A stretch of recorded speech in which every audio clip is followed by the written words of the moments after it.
ما به کمک یک هوش مصنوعی قدرتمند تو یک مناظره خیالی سعدی و حافظ رو روبروی هم قرار دادیم تا به یک سوال مهم پاسخ بدیم: عشق و رستگاری در مصلحت اندیشی و عقل معاش است یا در رندی و شیدایی؟ برای قضاوت از 5 هوش مصنوعی به عنوان قاضی استفاده کردیم که به آنها نمره خواهند داد.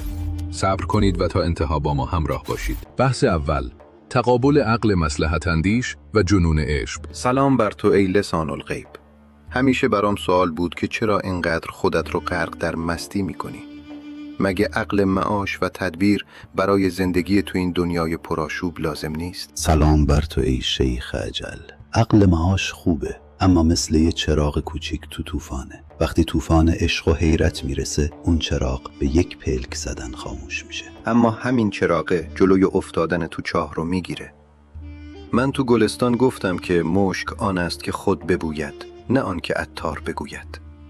یعنی باید تو عمل و تدبیر درست زندگی کنیم، نه فقط تو عالم خیال و رویا. تدبیر شما برای زنده موندنه، اما من دنبال زندگی کردنم سعدی جان. رند خرابات بودن یعنی رها شدن از قید و بند مصلحت هایی که روح آدم رو کوچیک و حقیر میکنه. رندی کلمه قشنگی خواجه، اما تو جامعه‌ای که پر از ظلم و فساده، با رندی نمیشه شکم گرسنه ها رو سیر کرد یا جلوی حاکم ظالم ایستاد.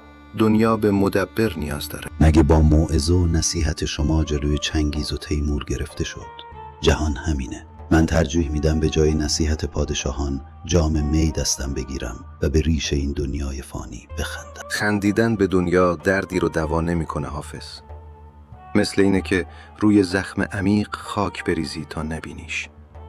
من تو سفرهام از شامات تا هندوستان دیدم که فقط با حکمت و مدارا میشه درد مردم رو کم کرد. مدارا با ظالم خودش یه جور ظلمه. من شمشیرم زبانمه و با همون زاهد ریایی و محتسب رو رسوا میکنم. نرمش در برابر کجیها خیانت به عشق. سعدی عزیز، تو میخوای با کلماتت برای دنیا یک چارچوب اخلاقی بسازی، یک عمارت محکم که همه توش با نظم و انضباط زندگی کنن. اما دنیای من دنیای ویرانی و شیداییه. عقل تو میگه بساز، اما عشق من میگه بسوز. مصلحت اندیشی تو مثل یک کشتی امن تو دریای طوفانیه، اما من ترجیح میدم خودم رو به امواج پرخطر بسپرم تا به ساحل وصول و حقیقت برسم. تو از اخلاق میگی، اما مگه ندیدی که همون اخلاق ظاهری دستمایه زاهدان ریایی شد تا مردم رو غارت کنن و به نام دین خون بریزن؟ وقتی تار و پود این دنیا با ریا و دروغ بافته شده، تنها راه رهایی پناه بردن به خرابات مغان و جام باده است. همونطور که خودم گفتم، فاش میگویم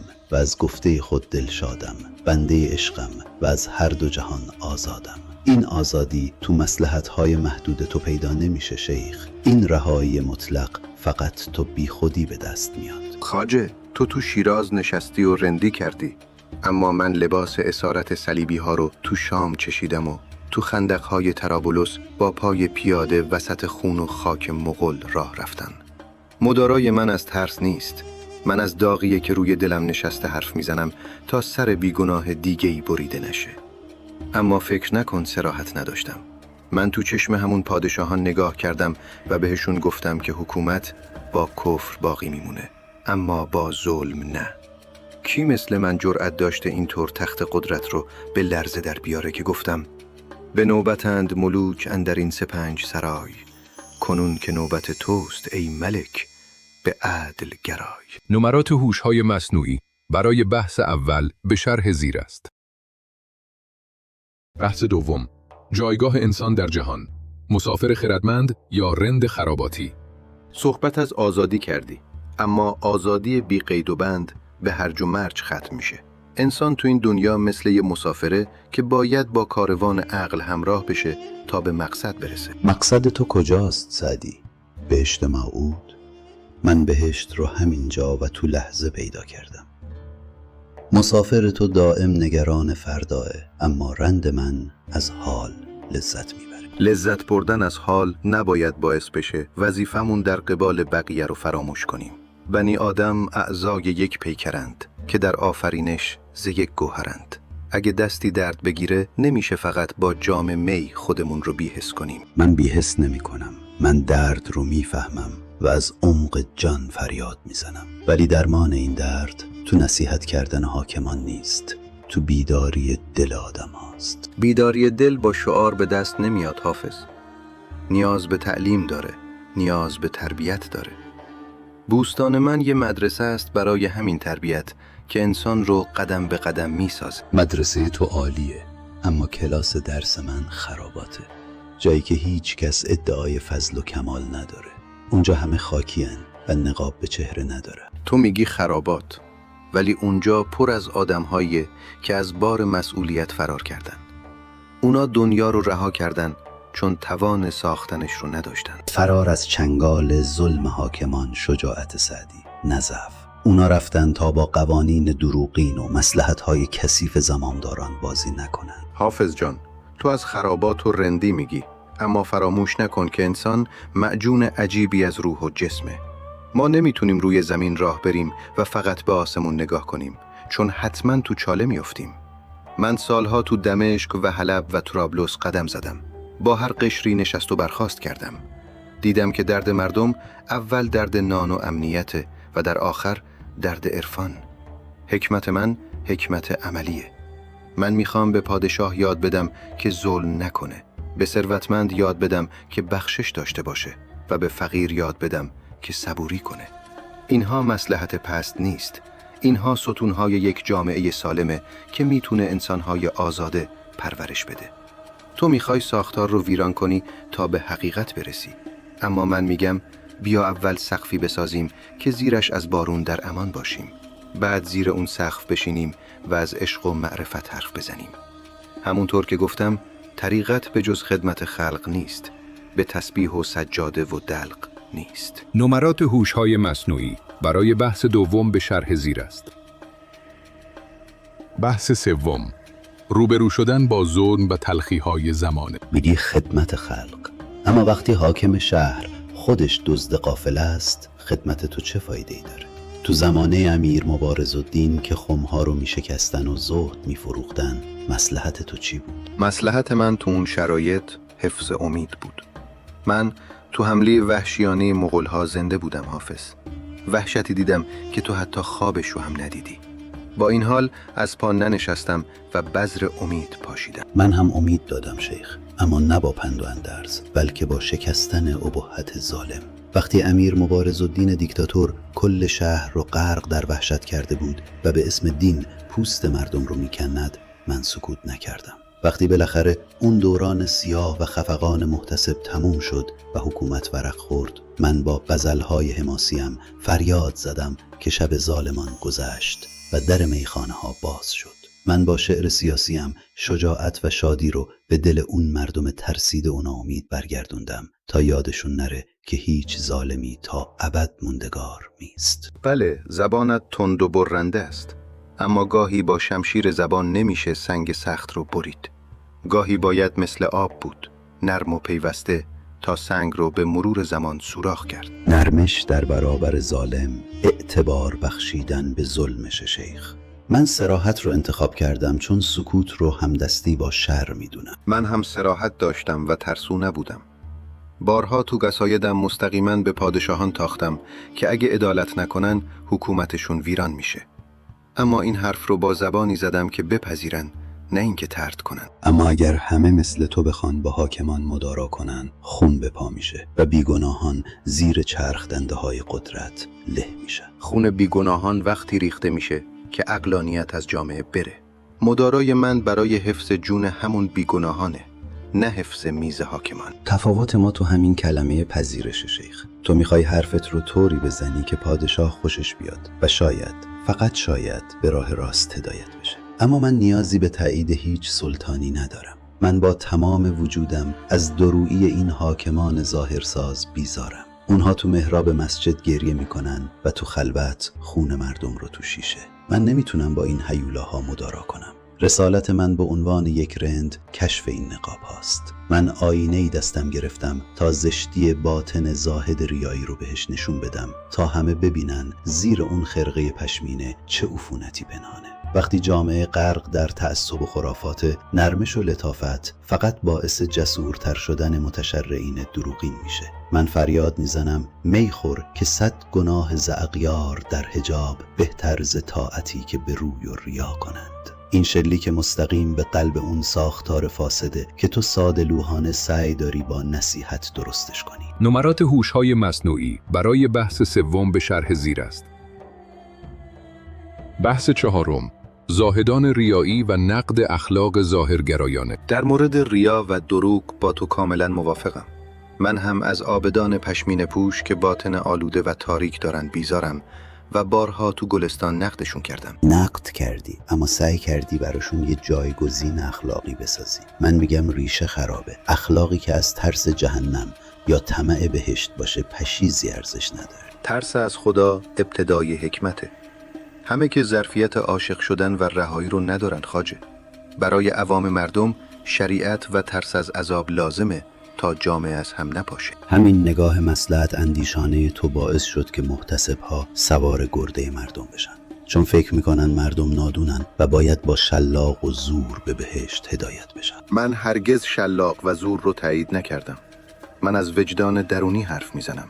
وجدانی که با قصه، پند و خرد بیدار میشه، نه با ترس. وجدانی که با عشق بیدار نشه همون بهتر که تا ابد خواب بمونه. عشق تنها قاضی عادلیه که من تو این دنیای بی‌عدالت میشناسم. من همون انسان متعادل رو با قصه و حکایت میسازم. کلام نرم و اخلاقی تا عمق جان نفوذ میکنه و پایدارتره. قصه های تو شاید دردها رو برای یک شب تسکین بده، اما غزلهای من طوفان به پا میکنه و خواب زده ها رو از ریشه بیدار میکنه. عشق تو شعله‌ور و بی‌نهایت زیباست حافظ، اما عشق با این غلظت برای همه میسر نیست. تو از جایگاهی حرف میزنی که دست کمتر انسانی در طول تاریخ بهش میرسه. مثل این میمونه که بخوای به پرنده‌ای که بال پرواز نداره بگی از زیبایی ابرها و خورشید لذت ببر. من اما برای همون پرنده بیبال دانه میریزم.